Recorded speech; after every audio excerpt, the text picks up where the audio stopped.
to the Chitas of the day. We start in the Chumash of the day. Today is the 22nd day of Sivan, Wednesday, the fourth reading in the portion of Shalach, chapter 14, verse number 26.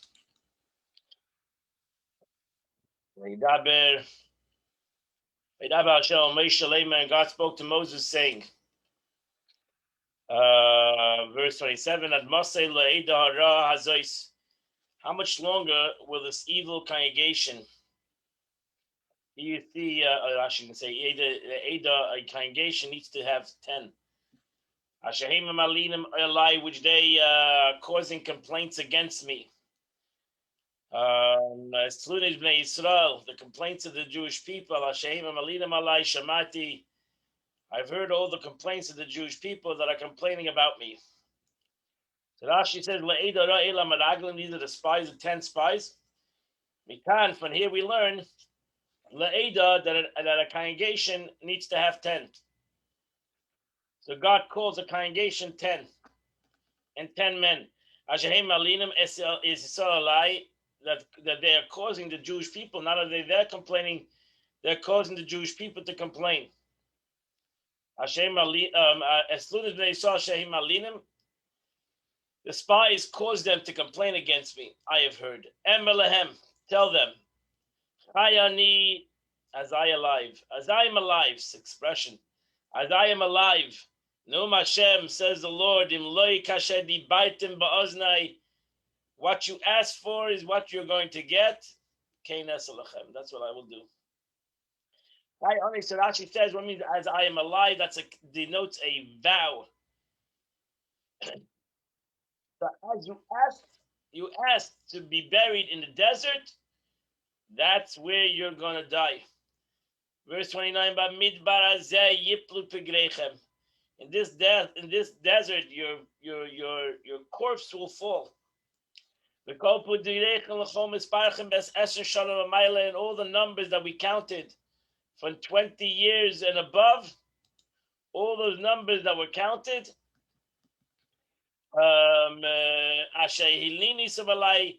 because you have complaint against me.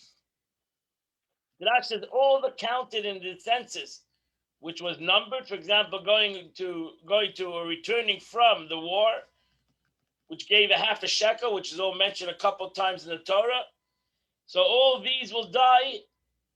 So all those are 20 and above, excluding the tribe of Levi, who were not counted amongst the age of 20 and above.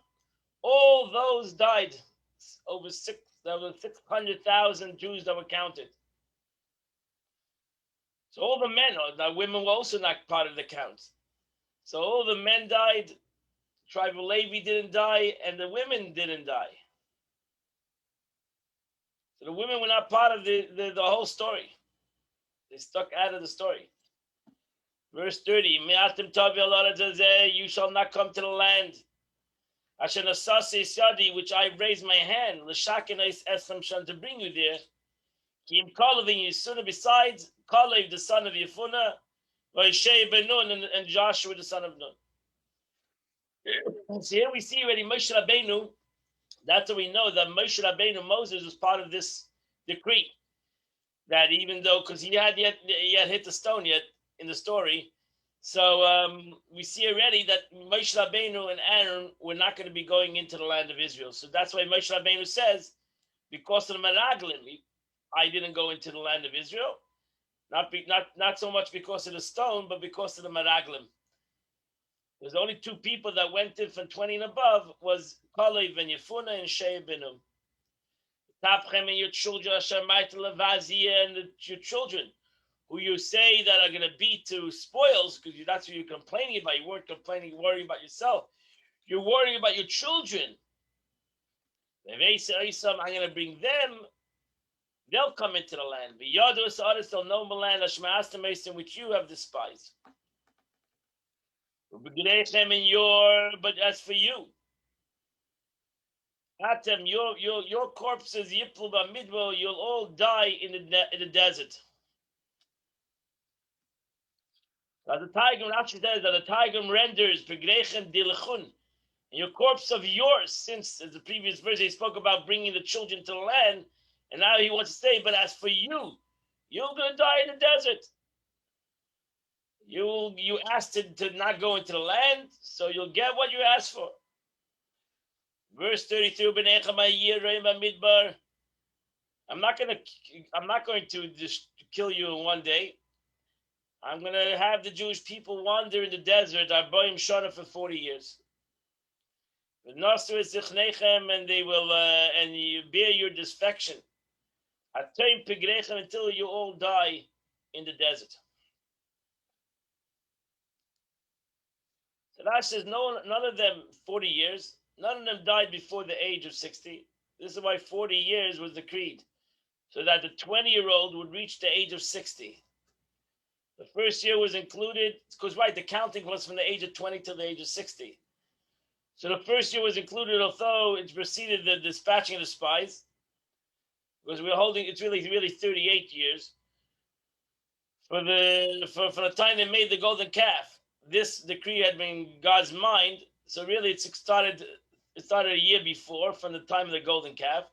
But he waited until the measure of wickedness was filled, and that happened a year later. So the golden calf happened a year before. This happened in the second year. So this is what it stated. But the day I make accounting at the time of the spies, I shall reckon their sin. Here too it says, you will bear your iniquities, in a plural, indicated two iniquities, one of the golden calf and one of these spies. So together, the spies is what broke the camel's back. In calculating their age, the scripture considers part of a year as a whole year.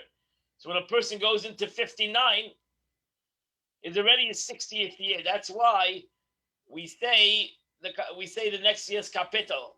That's why the custom is when you're 59, you say the 60th capital. When you're 20, you say the 21st capital. Because going into the year is considered the year.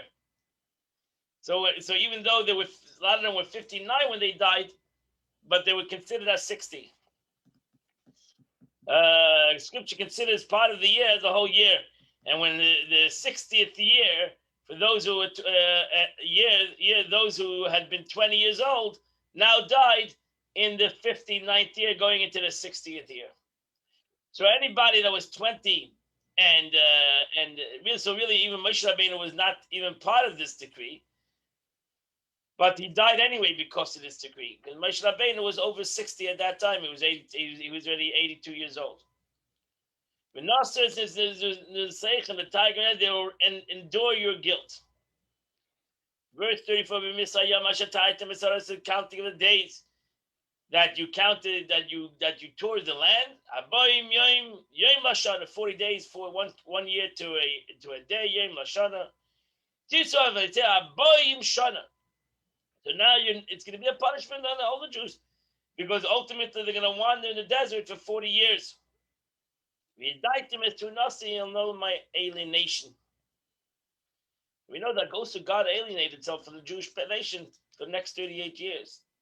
Until the entire nation died, he didn't speak to Moshe Rabbeinu for 38 years. As the Torah mentioned in the Torah later. So ultimately we know that every Tisha B'Av, the Jewish, because that's the night they cried. The night they cried, tradition had that the night they cried for this whole situation happened on the 9th of Av. And every Tisha B'Av, everybody, they would die on Tisha B'Av. Many people would die on Tisha B'Av. We're talking about 600,000 men over 38 years died every year. I'm not sure how many people died every year the 9th of Av. So the 9th of Av became the crying day for the Jewish nation throughout history. The first temple, the second temple, many other tragedies, great tragedies happened on the 9th day of Av. Ani Hashem dibaiti im leya ze esav, verse 35, I am God, I've spoken, and I'm not going to do. L'chola eida hara zois, to this entire evil congregation, hanoidim alai b'midbar, that have assembled against me in the desert. I'm sorry, they assemble against me, b'midbar hazeh, in this desert, yitamu, they will end, v'sham yamusu, and here they will die. Verse 36, so now, this was a frightening situation. Can you imagine? This was this was a frightening because they realized their mistake very, very quickly. So now everything turned around. As the men of Moshe were sent to scout the land, who turned and caused the entire congregation to complain against him by spreading slanderous report to the land. So when they returned from scouting the land, they caused the entire congregation to complain against him by spreading the slander. Those men died. So they died right away, those men. The expression they applies instruction to speak. They ply the tongue of a man to speak about something, making the lips of the sleeping speak. Maybe either good or bad. This is why it says here, who spread an evil report about the land, because a report can also be good. So they basically brought out slander. Verse 37, those men died. So the 10 men died that day. They passed away. The Mageifa of Hashem in a plague. This is a terrible situation that happened to them. We want to read the Rashi. The Gemara says, through the death in which they fitting for them measure for measure, they had sinned with the tongue, and now in the retribution, their tongue extended to their navels. Words came out from their tongue and entered their navels. Oy, oy, oy. Hope you had your coffee. This is why Scripture says it's a plague rather than in a plague. It was a specific plague. And this was the meaning, and before the Lord, the plague which was fitting for them according to the methods of the Holy One, blessed be He. Namely, He meets out measure for measure. Scary situation. The Yeshua ben Nun, verse 38, and Yeshua ben Nun and Kaleb Yefune. And these two men, Chayu min Anoshim Ahem, they survived. They were the only two people that survived out of the 12. So now she says, what does the scripture mean by saying remained alive of the men? We know that. It teaches us they took the spies' portion in the land and replaced them in life as it were. They took their portions in the land of Israel. That means Chayu, they took their portion. So Moshe later these words. He told the Yidden what's going to happen. And the people mourned greatly. Can you imagine? They were ready to go into the land. And because of this whole thing, everything turned around. They cried. They mourned. And they got up. Some of them got up in the morning. They said that we're going in. That's it. We're sorry. We're going to Eretz Yisrael. That's it. They got together and they decided to go to Eretz Yisrael because we sinned. The Rashi says, what do you mean to the top of the mountain? That was the route leading to the land. They were pretty close to Eretz Yisrael already. So they were going. That's it. We're going to the land.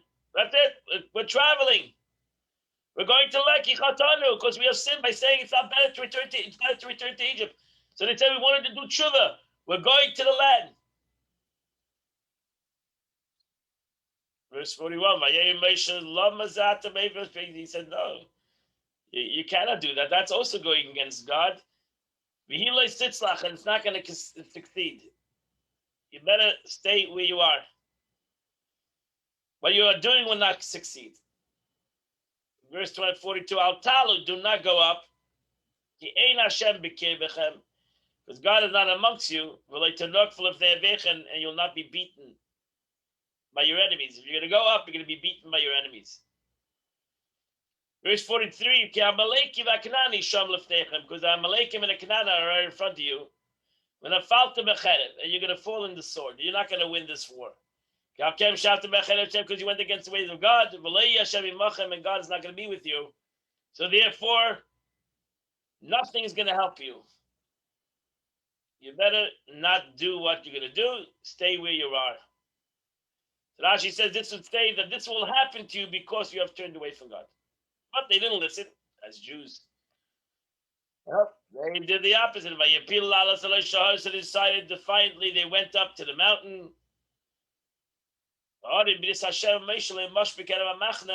the Ark of Covenant, and Moshe Rabbeinu's self did not move from the camp. Verse 45, so the Amalekim and the Canaanites came down by Yaakov, and they smote them at Chorma, and they crushed them until Chorma. So Rashi explains that he crushed them. At Chorma is the name of the place. So they came back home. They realized that's it. They're not going to be able to go into the land. They have to stay in the desert. That completes the story of the spies. So right away, the Eibishter promises them, even though that they just went through a terrible situation. But God tells the Jews never to lose hope, and He right away tells them the law of going, or what's going to happen when they go into the land of Israel. Chapter 15, verse number 1. God spoke to Moshe, saying, speak to the Jewish people, and tell them. See, right away God says, don't worry. You plan to go in now, but take 40 years. Ultimately you'll come into the land of to where you will live. Which I am giving to you. So that's what He informed them. Don't worry. You're going to come into the land. Verse 3. You're going to make an offering to the Lord. When it's a burnt offering, or a sacrifice, the fali neder, and a dava, when it's for a vow or it's a voluntary gift, even or it's in a festival, to make it pleasing smell. Hashem min abokar, whether it's from the cattle, or whether it's from the sheep. This is not a command. It means that when you arrive there and you decide to make an offering, that it should be it should be nachas ruach. You're making a pleasing sacrifice. But to make a fire offering for an obligation, which is a festival, you're obligated to bring an offering, which I require you to make a festival. Verse number 4. The one who brings the offering will bring minchas soiles. He shall bring a meal offering which contains at least 10 flour, 1/10 flour, fine flour. Mixed with a quarter of hin of shemen. So these are both of these numbers. Isarin and a hin is a Torah measurement. The whole argument's exactly what's the measurement. In the Gemara, there's arguments what's the measurement, and those times and so today, the measurements have changed, the way we measure food, etc. Verse number 4. The Rashi, you shall offer a libation and a meal offering for each animal. That's why there was to every animal was brought also a meal offering and a libation of wine. The meal offering is completely consumed, and the oil blended in it. The wine is put into the basin which runs in the altar down to the foundation. It's called a libation, as we learned in Tractate of Sukkah. So this is all a sacrifice of an animal also came with a meal offering of flour and oil, and also a libation of wine, as the verse 5 says. Yael nesach leviasin, a quarter of a hin of wine for libation. Shall be brought for a burnt offering or for a sacrifice for each land. So that says that related everything mentioned above, the meal offering and the oil and the wine. So these was an obligation to bring on an offering. It was a meal offering, which we learned already before in the book of Leviticus. The different meal offerings that were brought, and the oil that was mixed together with the meal offering, and the libation of wine. Verse number 6. Or for a ram, you shall present a meal offering containing 2/10 of flour, mixed with oil, with a third of a hin of oil. Rashi says, if a man brings a ram, our sage expound on the word oy, if a ram, to indicate that a sheep is a 13th of the month, which is neither a lamb or ram, for a libation of a ram. So a ram is a certain age. The sheep is a ram. So the different ages is to the type of sacrifice that it was. Verse number 7, Yain l'nesach shlisha hin, and a third hin of wine for libation, takel v'reich nechayach, should be brought as a pleasing fragrance. That completes the chumash of the day, and we now go to the Tanya of the day.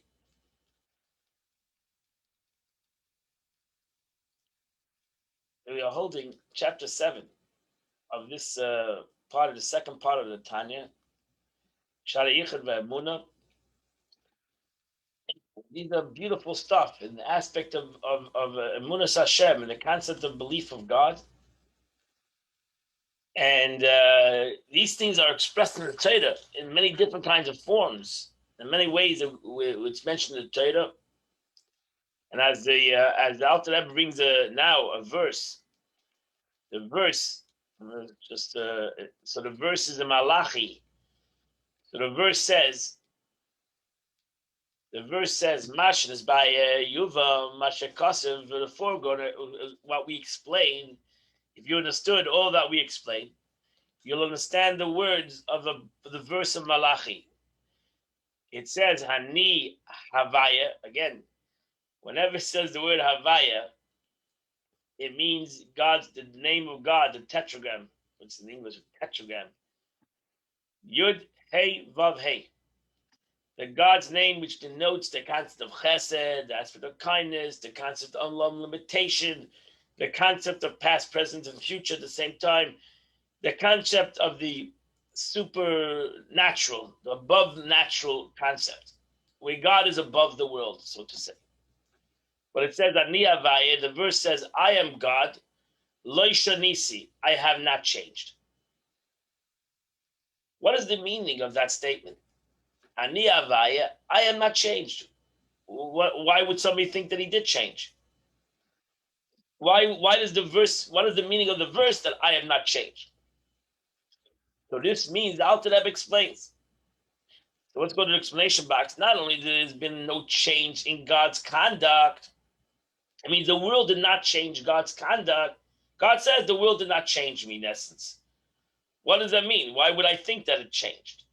So not only does it mean that it didn't change in his conduct or even in his will with regard to rewarding the righteous and so on, but this verse means explicitly that there's no change. God does not change. That means you cannot change God. You can't say, you know what? I'm taking God and I'm putting him into a box. That's why, the second commandment of the Torah is you cannot put God in an image. That's what happens to humans. They want to put God in an idol. Can't box God. You can't put him into make him human or make him physical. Even though he ultimately God comes into the physical, but he is at the time he's the physical, he's above the physical. That's what the Eibishter means. He doesn't change. But this verse means explicit. There's no change, heaven forbid, in God. There exists nothing that can alter him. The only consideration that might possibly cause one to wonder about there being a change in God's unity is his bringing created beings into existence. Before the creation, nothing whatsoever existed other than him. After the creation, however, one might erroneously conclude that there now exists something in addition to him. God forbid. A various worlds in their denizenness. And were this to be so, This would constantly change in God's absolute unity. Heaven forbid. So to say there's a competition. The second God created the world, we have a competition between. He's a competition. God's not a competition with anybody. The verse therefore anticipates this by saying, I am God, I have not changed. I don't change. She'ein shum shinu klal. There's no change in him at all. Just like God was, so to say, alone before the creation of the world. So God is, so to say, alone after he created the world. So that's Rashi. So here you look at the commentary. He says, he tries to explain it superficially. This is difficult to understand as a human being because we are in the concept of change. Before you have something, you're one way, but now you're something in something else. How can it possible that God is alone after the world was created, when now exists an additional entity in the world? So things do change. That's a problem with us as humans. Everything changes. We move someplace, we change. We get another. We have an extra person in the house. It changes.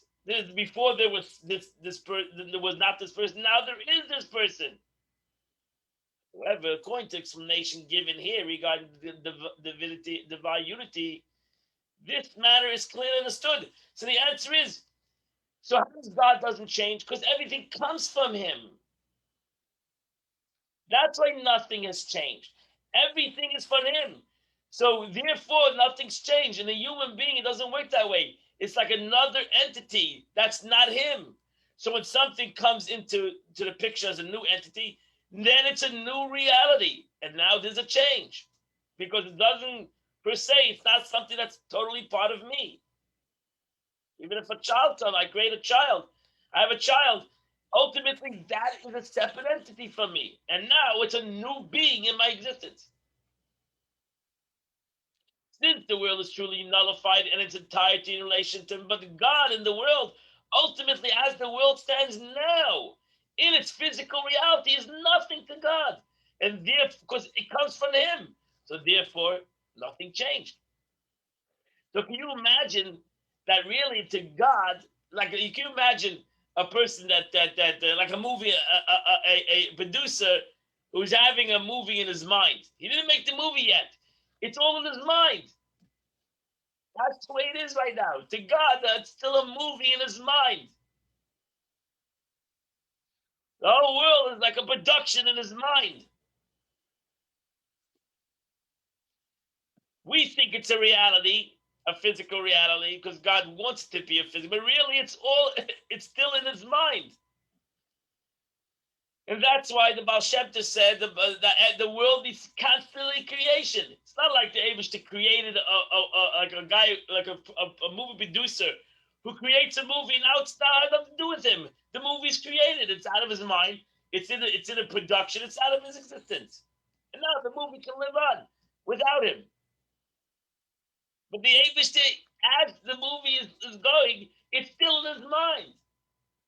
That's why Chassidut said that God has to stop thinking about the world, and the world comes to an end. Existence disappears because it's still in his mind.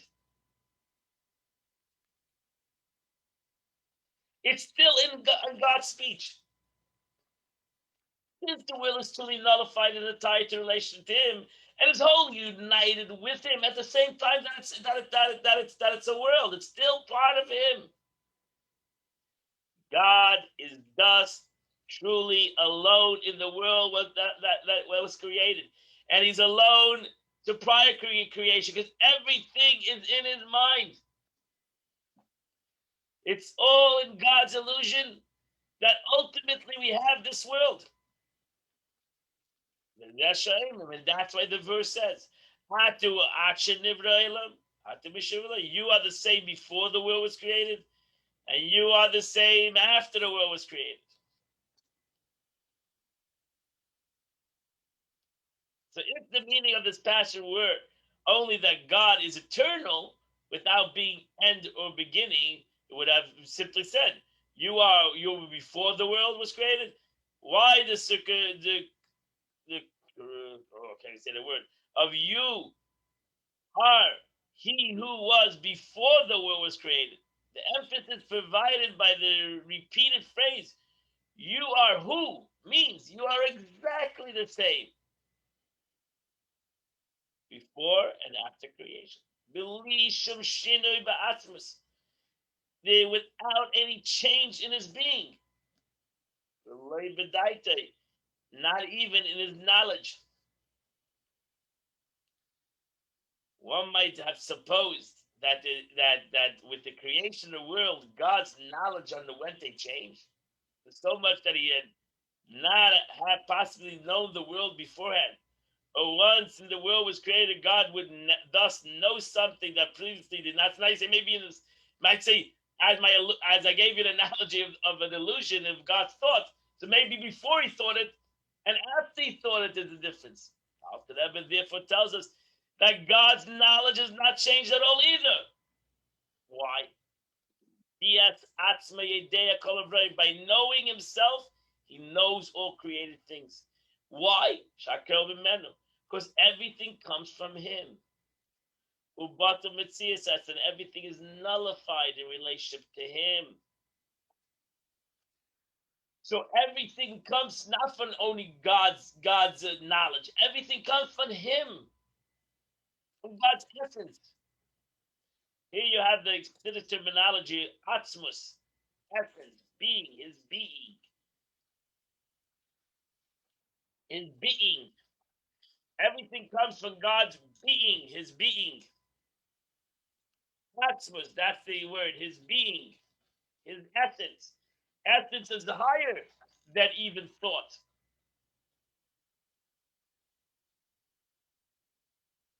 As Maimonides says, a blessed memory. He is the knower. And he is the known. And he is the knowledge. It's all one by God. Which is, the Rambam says, said, that's impossible to comprehend those words. A human being to comprehend that he is the knower, he is the known, and he is the knowledge is something higher than anybody's mind to understand this. But that's what it is. So this is, as explained in the explanation, this is a radical difference from mortal knowledge, which comprise of three distinct elements. A, the person's soul, the knower. B, the subject that is known. And C, the power of knowledge, which is the faculty of the soul of understanding, which enables the knower to know the known. So you have the person, you have the subject, and you have the knowledge of the person. Three different entities. So I have knowledge. It's not me. I can have a philosophy. It's not per se me. That's why human beings can separate some sort of their own philosophy. So there's the person and the philosophy. So you have three different entities. The essence of the person, his philosophy, and the knowledge of the philosophy itself, which is something separate from him. But by God, they're one. All part of his essence. However, these three elements are all one. All are God. Which mind doesn't stand, because we have everything in different compartments. We like to decompartmentalize. I mean, we like to understand. Oh, there's me, there's my knowledge, and there's the knowledge. The knowledge is there before I learned it. It'll be there after I learned it. And sometimes I agree with my knowledge. Sometimes I disagree. Sometimes I go against my own knowledge. I know what is true, but I go against it. Why? Because I want to. There's me. There's the knowledge, and there's me. I'm down looking. There was a famous story. They caught Espinosa with a great sin. They told him, "What do you mean? You're the greatest philosopher." So he said, "You're right. I'm the philosopher Spinoza, and there's a man. There's the man Spinoza. So I might be a great philosopher. I'm still a man. I'm still a human being." So that's why you have three different entities. You have this person, you have the subject, and you have his philosophy. You have his knowledge, power of his knowledge. By God, it's one entity. There's true unity. Again, that's why God, the Rambam writes, is true unity. By human being, even in this concept, there's no unity. Even to take these three things, by human being, there's no unity. His own knowledge is not united with him. He can separate the him from his knowledge. And that's why we make mistakes in life.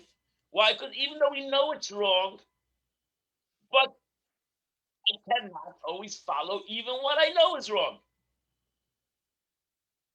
Because there's what I know, and there's me. And I have a certain character flaw, and I have a certain negative character trait. And therefore, all the knowledge in the world is not going to change who I am. That's why it's brought down. Nobody can change you. You have to change yourself. How's it possible? A person can talk. You see that by people that are addicted. You can talk to them today, tomorrow. You can philosophize. You know it's wrong. He cannot change himself. Why? Because there is the knowledge. There is even his knowledge, and there's himself. And sometimes it's very difficult to change yourself. Even if you know you have to. By the Eibishter, so therefore by us, everything is a different compartment. The greatness would be if we unite them all together. That our knowledge becomes us, and that's what the Torah really wanted. That there would be a unity between the knowledge and the one that learns. So that you'd become the knowledge. That's what it should be. That you become the knowledge. Everything you learn becomes you. And then it becomes real.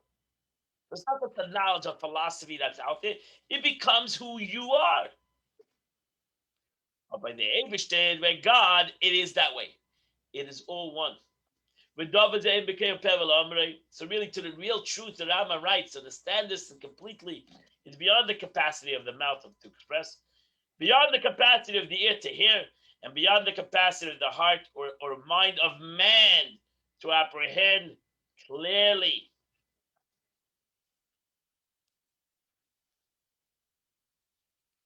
And that's what happened with the story of the spies. So even though Moses and Aaron and the other two try to explain the Jews that they're making a mistake, they just couldn't. They couldn't. They could. And then when the Jews who went down to Egypt saw the miracles of God, they just couldn't. They just couldn't handle it. They just couldn't emotionally handle it. Intellectually, they can handle it. Yeah. What do you mean? How can you? How can you not believe in God? How can you not trust God when you just came and saw all these miracles? But ultimately, on the ground, the spies came and said, "All sounds great philosophy, but it's not a realistic thing because you have 31 great nations. They're all going to kill you. So it's not a reality." And the reality overtook the philosophy. And that was the sad situation. And that's what happens in every day in our lives. The reality overtakes the philosophy because it's not a real philosophy of us. It's only a philosophy. It's not us. So we have a lot of philosophical concepts. It's really not us. It all sounds good. Sounds good on paper. Sounds good in the books. It's not real. And the truth is that how do you make it real? And that's very difficult because our philosophy, our knowledge, and the reality is very difficult to unite together because we really don't have unity in humanity. That's why the Rambam says it's hard to understand this guy because really we don't have unity. It's impossible for us real true unity. And that's why true unity is only by God. By humans, everything has its place. And we're philosophers, and we're humans, and we're good, and we're bad. How is it possible for one person to be good and bad? Which is possible. By us, everything's possible. We have that capability to say we're good in A and we're bad in B. We're nice people, we're not nice people, we're happy people, we're sad people, we're successful, we're unsuccessful. That's the way we are because we're disunified. And here we're trying to bring unity in our life. That's why the power of Torah and the power of Chassidus is to try to bring unity in our lives as much as possible. Again, because God, His essence and His being, this is very important two words in Chassidut. His essence and His being and His knowledge. Akol echad mamish is absolutely one. You cannot separate God's knowledge from Him. That's why the Torah is one with Him. Because the Torah is God's knowledge. A mitzvah is God's knowledge. And therefore, God and His knowledge are inseparable. You cannot separate it. What is the expression? We say, do what I say, don't do what I do. Do what I say. I have a great knowledge. I'm going to tell you how to live your life. How do I live my life? You don't want to know. But I'm a very good teacher to tell you how you should live your life. Because I know I'm very good. I know how to tell other people how to live their lives. You want to come to where I live my life? You might. I'm not living my life the way I'm telling you should live your life. I'm a very good philosopher. How to teach other people to live their lives. Myself, I cannot do that. But my philosophy is great. My teachings are unbelievable. But me, I'm not the same. I'm the same like everybody else. That's the way humans are. They're not true. They live two double lives. That's what we see, Tiger, in the world today. You see people live double lives.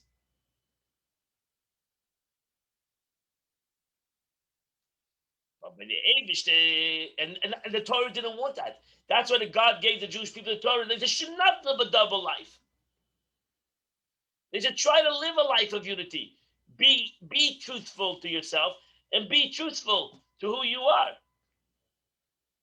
There shouldn't be a separation between Echad B'Pev, Echad B'Lev, so to say, what's in the heart, who you really are, what you say, what you portray yourself as. Be a truthful person. Be a truthful person in your heart, and be a truthful person what you portray yourself as. So the English again has true unity, but we are missing this unity. But Holy One, blessed be His essence and His knowledge, are absolutely one for every side and angle of every form of unity. And His knowledge is not super added to His essence and being. As an immortal soul, that is knowledge is an added entity, right? You're born, you have no knowledge. Everything that you have in life, all your knowledge I have in life is something that was taught to me. I have to be thankful that I was given a certain education. I could have been given a different education.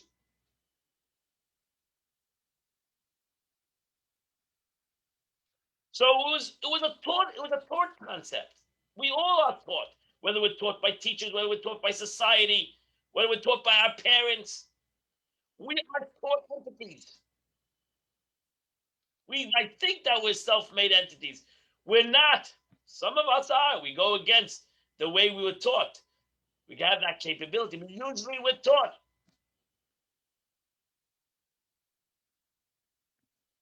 It's all the way we're taught. It's what we're taught, how we're taught, the way we're taught. The expression takes a village to bring up a child. Yes, it does. It takes more than a village to bring up a person. How much goes into the education of a person? Because the knowledge and the person are two different entities.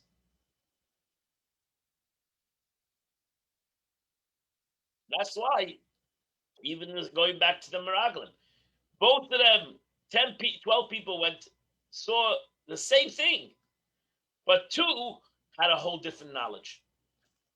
10 had one knowledge, two had a different reality.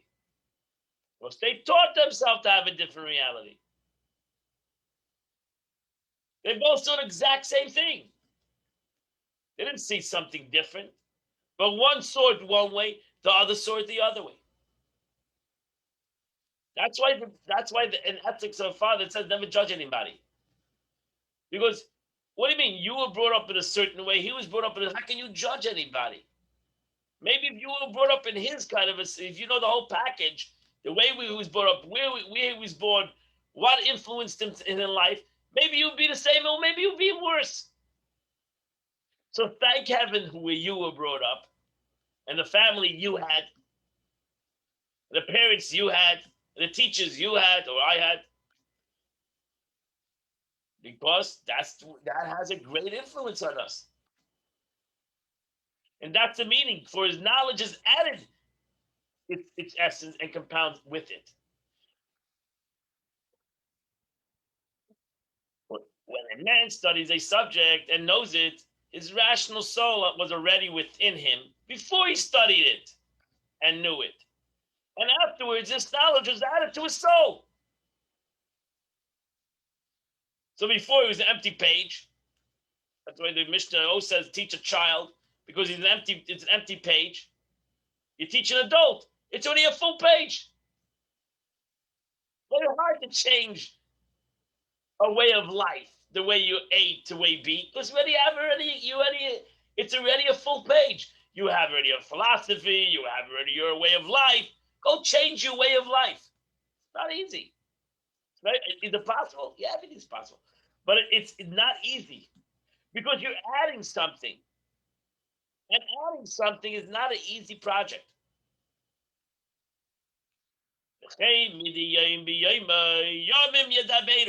So too, day after day, they speak, meaning instruct a person. Multiple years teach wisdom. That's it. Learning every day,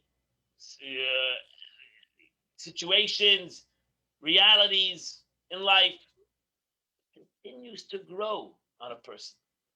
Person changes. That's the way it is. And Pachman Kabbalah Nasai, the Mishnah says, no wisdom, person does not go through things in life. Things happen in life and people change because they learn new things. They realize new things. They go through life. First you were single, now you're married. Things changed. Then you have children. Things change. Philosophies change. Then you have grandchildren. Life. Day by day, things change. Why? Because those things are taught up on a person as he goes through life. And therefore there's change. And there's nothing wrong with that, because that is the way the Abishter created a human being. He's not brought up. He's not born with a college degree. He had to go through first to elementary. You go to preschool. You got to go to elementary. You got to go to that. It's a learning process, and it never ends. Learning never ends. So therefore, life should always change in a better way. Get smarter. That's what the expression is. Are you älter, a year older? Are you klüger, a year smarter? And if you're smarter, you're frimmer, more holiness in life, because the more knowledge we receive, the more we change. And we should change. A human being should be a changing. And that's why there's not such a thing as unity by a person. It's a composite.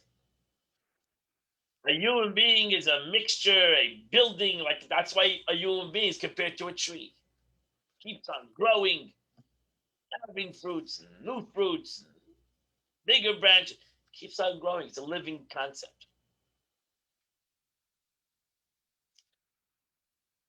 So the Alter Rebbe means the following: although man's knowledge too is united with him, with his soul, for it's a person himself who knows. Nevertheless, this is not a perfect unity. For simply simple implies that an alternative any alternative will be inconceivable. Since man's knowledge is acquired, not having part of his essential being, its acquisition yields an imperfect and a composite form of unity. A unity comprised of two separate entities that have come together. So you're right. What you learn should become part of you. But you know what? Hopefully you'll learn something, the same thing, even more deeper tomorrow. And that deeper thing will come part of you. But the Abishter, but the God blessed He is a perfect unity. There's no two concepts. Without any composition or elements of plurality at all. By God, you can't say this whole concept. So that's why God knows the past, present, and future as one. Because it's all part of it. The past, present, and future as one is all part of Him. Vimkain, which is hard to understand. So we struggle between God, divine providence, God, past and future as one, and free choice. It's a big struggle to us. It's not a struggle to God, it's a struggle to us.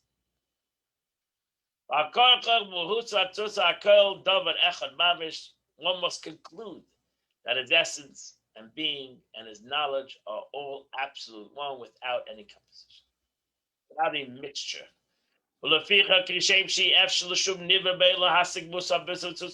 Therefore, just as impossible for any creature, any human being in the world to comprehend the essence of the Creator and his being, so it's impossible to comprehend the essence of his knowledge, which is one with God. Therefore, it's ultimately impossible to comprehend the Torah.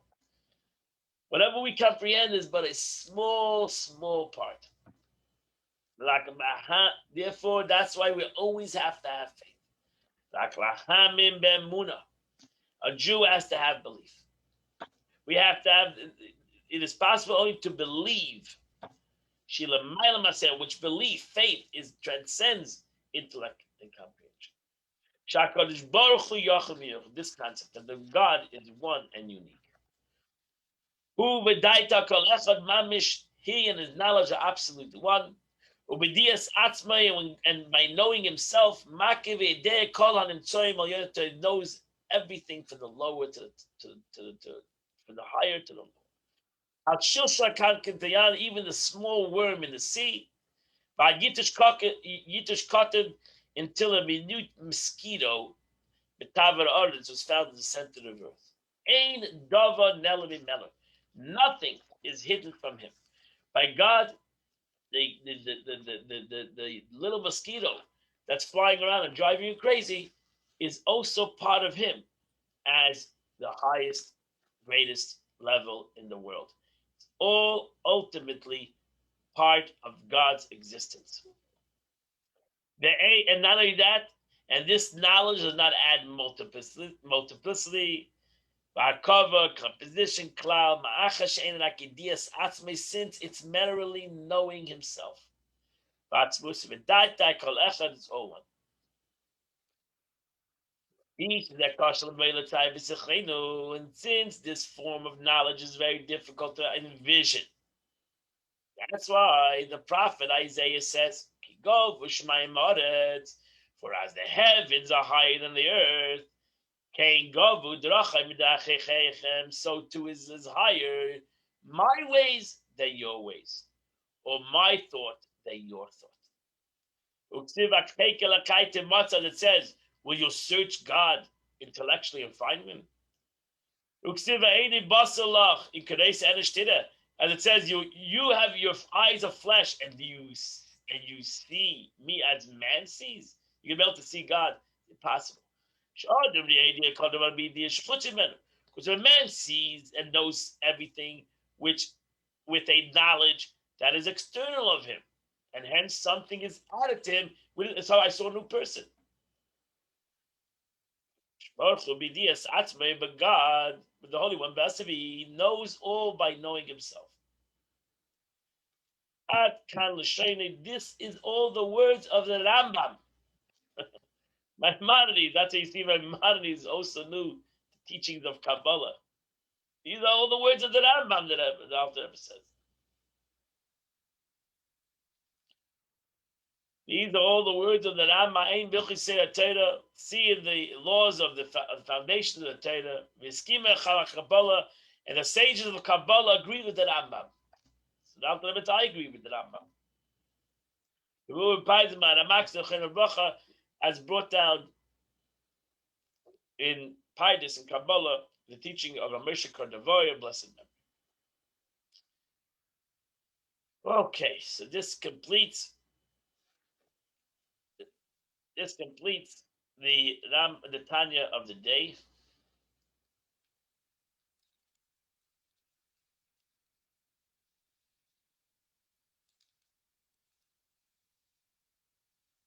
Very good. I like this. Rest of the words to self-deception. Very good. Okay. Today the 22nd of the month. 22nd day of the month, my friends. The month is marching forward. So the Tilim of today is chapter 106. And